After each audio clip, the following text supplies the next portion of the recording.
उसमें यही कोर्ट ने पूछा है कि आप समय के ओनर्स हैं उनको ना कोई नोटिस दी गई, ना कोई सुनवाई का अवसर दिया गया और सीधे चस्पा कर दिया गया। बोलने का आदेश हुआ था, उसको लेके आपने हाई कोर्ट का रुख किया और जो उस पर आपने रोक लगाई उस पर आपका क्या कहना और आगे इस पर किस तरह की कार्रवाई होगी वो बताइए। इससे हमारा ये कहना है कि जो इस समय के ओनर्स हैं उनको ना कोई नोटिस दी गई, ना कोई सुनवाई का अवसर दिया गया और सीधे चस्पा कर दिया गया कि आपके फ्लैट को 15 दिन के अंदर गिरा दिया जाएगा।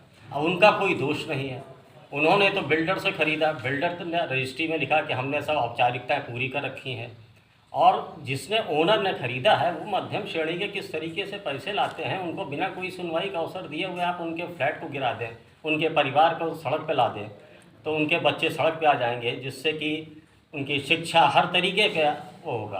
तो जो हमारे माननीय मुख्यमंत्री और प्रधानमंत्री का जो है सबका विकास सबका साथ, ये कैसे सपना पूरा होगा कि अगर सब लोग रोड पे आ जाएंगे। तो उनके उस लखनऊ विकास प्राधिकरण को चाहिए कि जिस समय बिल्डर बना रहे हो उस समय उनके अधिकारी कर्मचारी आएँ, वो मुआयना करें कि कितने बिल्डिंग का मानचित्र पास है, अगर नहीं पास है तो उसी समय काम रोकना चाहिए, सील करना चाहिए। ये सब इनकी मिली भगत रहती है, चाहे वो राजनेताओं के दबाव में, चाहे किसी भी अन्य तरीके से। लखनऊ विकास प्राधिकरण के अधिकारी कर्मचारियों की गलती इस समय के ओनर को झेलना पड़ा। इसके लिए क्या कदम उठाए हैं आपने, किस तरह से इसको आगे बढ़ा रहे हैं?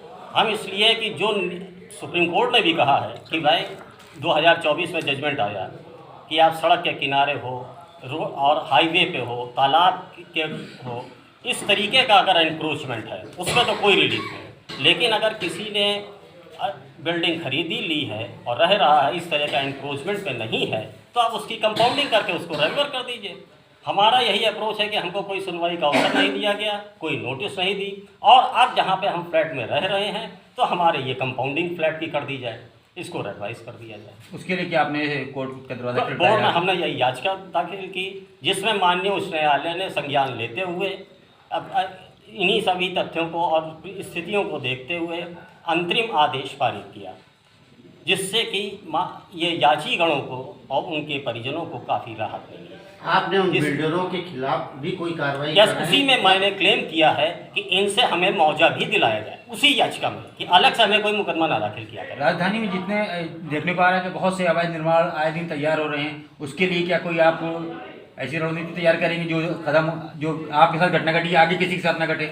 उसके लिए एक PIL चल रही है कोड नंबर 1 में, इधर देखिए कोड नंबर 1 में एक PIL चल रही है जो यहाँ माननीय न्यायमूर्ति सीनियर जज सुन रहे हैं इसको और उस पर वो संज्ञान ले रहे हैं PIL में, और उन्होंने LDA के वकीलों को और इन सब के अधिकारियों से दिशा निर्देश मांगा है कि इस तरह के लिए आप हमें नियम बताइए, एक गाइडलाइन दीजिए जिससे कि हम उचित आदेश पारित कर सकें।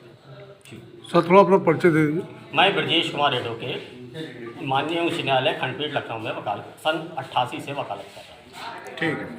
अच्छा, ये आगे Mirza Fazal Ali Baig, advocate, civil court, Lucknow. 1 number gate पे हमारा चेंबर है। एडवोकेट साहब, अभी जो अधिवक्ता विधेयक पारित किया जा रहा है 35A और 45B पे आपका क्या कहना है? देखिए, एक तरह का ये कोई भी वकील पहले तो एक चीज़ ये नहीं चाहता है कि हम अपना मुकदमा हारें, और इसमें इन्होंने एक तरह का वकीलों पे दबाव बनाने के लिए ये सरकार का एक वो, कोई भी आदमी, आप भी काम कर रहे हैं, आपका भी ये आप चाहते हैं कि आप जो भी काम करें उसको उतने ही अच्छे ढंग से पेश करें ताकि लोग आपकी वाहवाही करें, इसीलिए तो आप काम करते हैं। तो क्या कोई वकील ये चाहेगा कि वो कोई भी ऐसा काम करे जो मुकदमा हार जाए या उसके कारण से उसके ऊपर उसका क्लाइंट मुकदमा करे? अब आप ये समझ लीजिए, क्या ऐसा भी कोई आदमी चाहेगा कि मैं मुकदमा हारूं? और 2 आदमी मुकदमा जब लड़ेंगे तो एक हारेगा एक जीतेगा। तो यही हमारा कहना। और अभी जैसे कि कल जो है सुप्रीम कोर्ट के उन्होंने रिक्वेस्ट करी है कि इसको जो है इसमें कुछ चेंजेज लाए जाएँ, तो सरकार उस पर भी ध्यान दे रही है। और हमारा जहाँ तक मानना है सरकार को इस पे ध्यान देना पड़ेगा, नहीं तो देखिए हड़ताल होती रहेगी और वकील ही एक ऐसे हैं जो लड़ाई लड़ेंगे और अंत तक लड़ते रहेंगे और अपनी बात मनवाने के लिए। और देखिए, आम आदमी में और वकीलों में थोड़ा सा अंतर ये है, आम पब्लिक को सरकार मुकदमा लिखने से डरा लेती है, उनको ज़मानत कराएं, दौड़ भाग करें सालों उनको, तो वकीलों के लिए उस चीज़ से वकीलों को भाई उनको रोज़ वकीलों को हमको रोज़ कचहरी पहुंचना है, मेरे ऊपर मुकदमा लिख जाएगा कोई दिक्कत नहीं है, हमें रोज़ जाना है रोज़ आना है। इसलिए ये मान के चलिए सरकार को हमारी मांगे मानना पड़ेगा। आज जो आपने प्रेस वार्ता की है, क्या मुद्दा है, किन चीज़ों को लेकर के प्रेस वार्ता की है और क्या सरकार से क्या मांग है आपकी? सरकार से हमारी मांग ये है कि एक तो वकीलों की सुरक्षा के लिए हम लोगों ने मांग करते चले आ रहे हैं, उसके लिए कुछ भी नहीं कर रहे हैं, बल्कि उसको दबाने के लिए नया ये ले आए ताकि हमारी अपनी मांगे न पूरी करें। और हमको वो सुविधाएं नहीं हैं, हम जनता हित के लिए काम करते हैं। हम लोग अभी भी जैसे कि आप देखिए ये 83 फ्लैटों के लिए आर्डर हुआ, हम लोग बैठे हुए हैं कैप्टन साहब के घर के, तो हम लोगों ने इनसे खुद कहा कि देखिए ऐसा है कि हम लोग जनता की सेवा करने के लिए वकालत अपनी जगह पे हम लोग 83 के लिए किया, हम लोगों ने इनको समझाया और उसके बाद हम लोग कोर्ट ले गए। कोर्ट जाके और हमारे ब्रजेश भाई ने बड़ी मेहनत करी, हमारी टीम ने करी, अकरम फजल मिर्ज़ा और विशाल शर्मा, इन लोगों सब ने मिल के बहुत मेहनत करी और एक पूरा तैयार करा गया। तैयार करने के बाद हमें कोर्ट ने रिलीफ दिया।